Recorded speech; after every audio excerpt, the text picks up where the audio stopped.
Juliette, on va un peu vers les mers chaudes là parce qu'il fait frais ce soir quand même. Oui, on va traverser la Méditerranée. Ah, la Méditerranée. Voilà, direction l'Algérie. Ouais. Et je vous emmène dans un petit port sardinier qui s'appelle Zemouri. Ça se trouve où, ça Zemouri? Parce qu'on va pas souvent en Algérie. On va pas souvent en Algérie, on tourne pas toujours très facilement là-bas.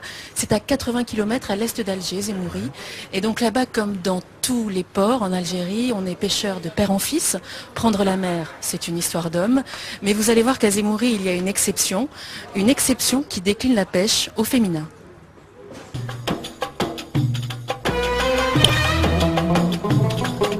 Un beau matin d'automne sur la côte est algérienne, les marins de Zemouri ont dû se frotter les yeux pour y croire. Sur les quais du port, au beau milieu des sardiniers, ils ont vu débarquer une jeune femme avec une vieille casquette délavée sur la tête. Depuis ce jour, Fatma doit prouver qu'elle mérite le surnom que son père lui a donné, Raïssa, autrement dit, la capitaine de pêche.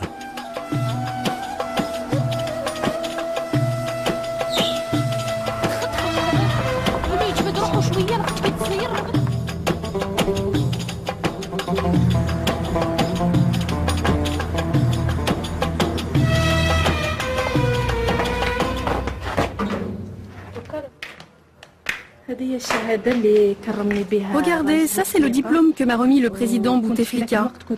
À l'époque, nous n'avions qu'une toute petite barque avec mes deux frères et mon père. Après ça, les gens, les journalistes se sont mis à parler de moi et c'est comme ça que je suis devenue célèbre. Du coup, le ministre de la Pêche d'Algérie m'a offert un bateau. Mais vous savez, pour moi, cette histoire, ça n'est pas tous les jours facile. Un jour, quelqu'un du ministère de la Pêche, je crois que c'était un des responsables, m'a contacté pour me dire que le ministre voulait voir Fatma. J'ai répondu à son invitation. Il nous a très bien reçus. C'était grandiose. Le ministre nous a beaucoup parlé. C'est ainsi qu'ils ont commencé à se demander comment encourager les femmes de notre pays à travailler dans le domaine de la pêche. Après ce rendez-vous, ils ont promis de donner un bateau à Fatma.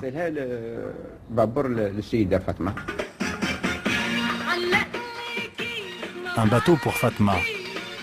En ces temps difficiles, pour cette simple famille de pêcheurs, la promesse du gouvernement algérien était comme un don du ciel.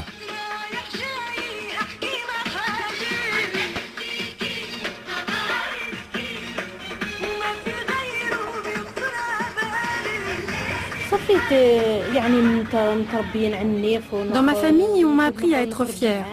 Je suis toujours sortie en pêche avec mon père et il ne m'a jamais mis la pression.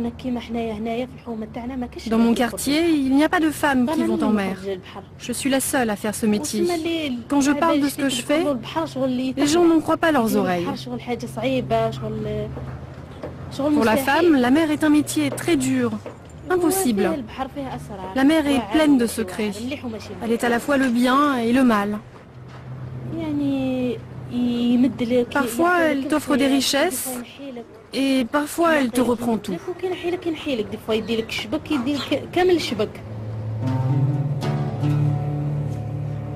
Il est 5 heures du matin. Le Si El Mehdi prend la mer. Malgré des conditions météo excellentes, l'humeur à bord est un peu tendue. À cette époque de l'année, la rencontre des courants chauds et froids brasse le fond de la mer et fait remonter la vase. Les poissons désertent alors les zones de pêche. Il y a peu de chance pour que les filets de la famille soient pleins.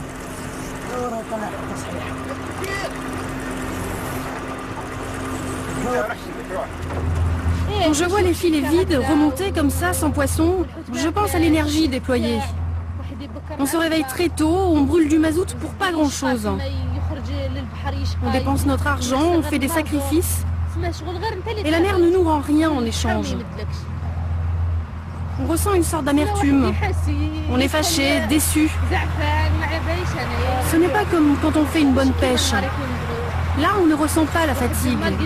Et même si les filets se déchiraient, on sait qu'on a bien travaillé de toute façon. Je peux vous dire que ce n'est pas le cas aujourd'hui.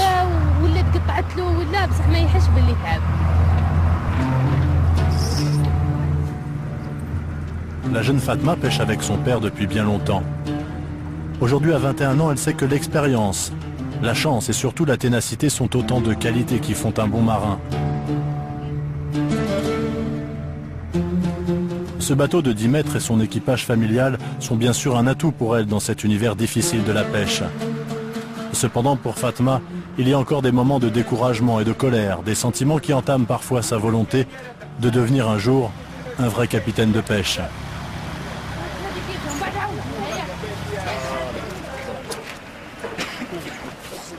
Et quand le poisson n'est pas au rendez-vous et que les retours de mer sont rudes, la petite famille trouve un certain réconfort dans l'enceinte de sa maison, juste à côté du port.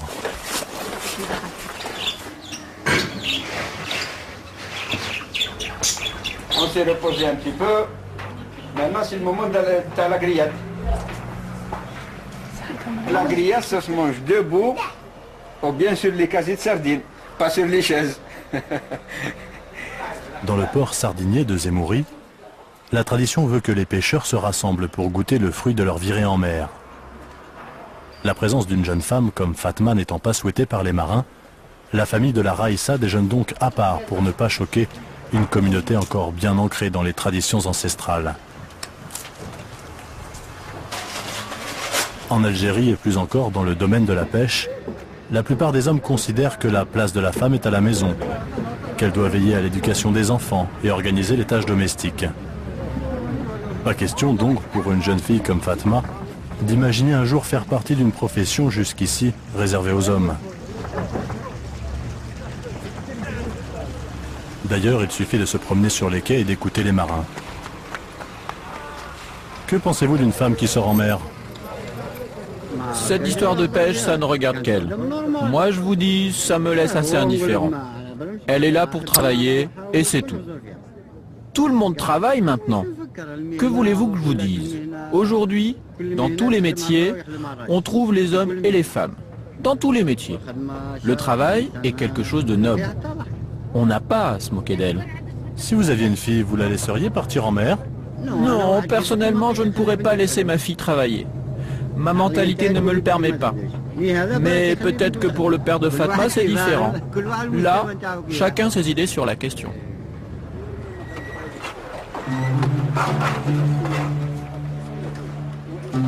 Sur le port, rares sont ceux qui osent exprimer ouvertement leur opinion sur la présence d'une femme capitaine. D'ailleurs, le plus grand défi de Fatma n'est pas de commander un petit bateau de pêche. Il s'agit surtout pour elle de se faire accepter dans un univers masculin très dur à l'égard de la femme et surtout envers ceux qui voudraient briser les coutumes.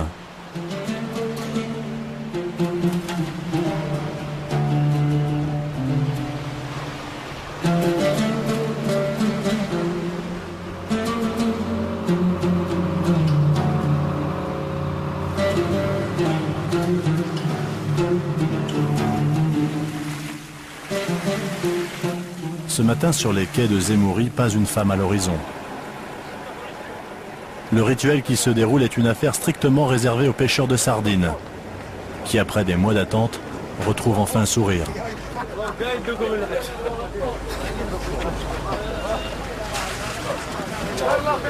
La vente du poisson argenté est improvisée à peine le bateau amarré.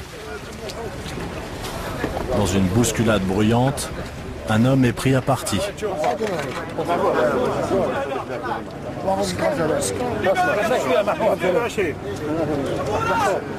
Apparemment, Mahfoud s'en sort bien puisque c'est lui qui fixe le cours du poisson. On lui souffle un prix à l'oreille et après, c'est lui qui décide. Ça se fait à l'oreille, c'est simple. Il faut absolument que ça reste secret. C'est une vente aux enchères secrète. Capitaine sur un sardinier. Voilà le rêve de Fatma. Cela signifierait qu'enfin un équipage la respecte pour ce qu'elle est, ou plutôt ce qu'elle aimerait être, un marin comme les autres. En attendant ce jour béni, il lui faut poursuivre son combat. Entre deux départs en mer, la jeune femme se rend à Alger, direction le ministère de la Pêche, histoire de régler un petit problème. Le fait d'avoir bénéficié d'un bateau gratuitement est une chose. Posséder une licence de pêche adéquate en est une autre, surtout lorsqu'il faut affronter l'administration. Bon, nous l'avons encouragé au départ avec un sardinier.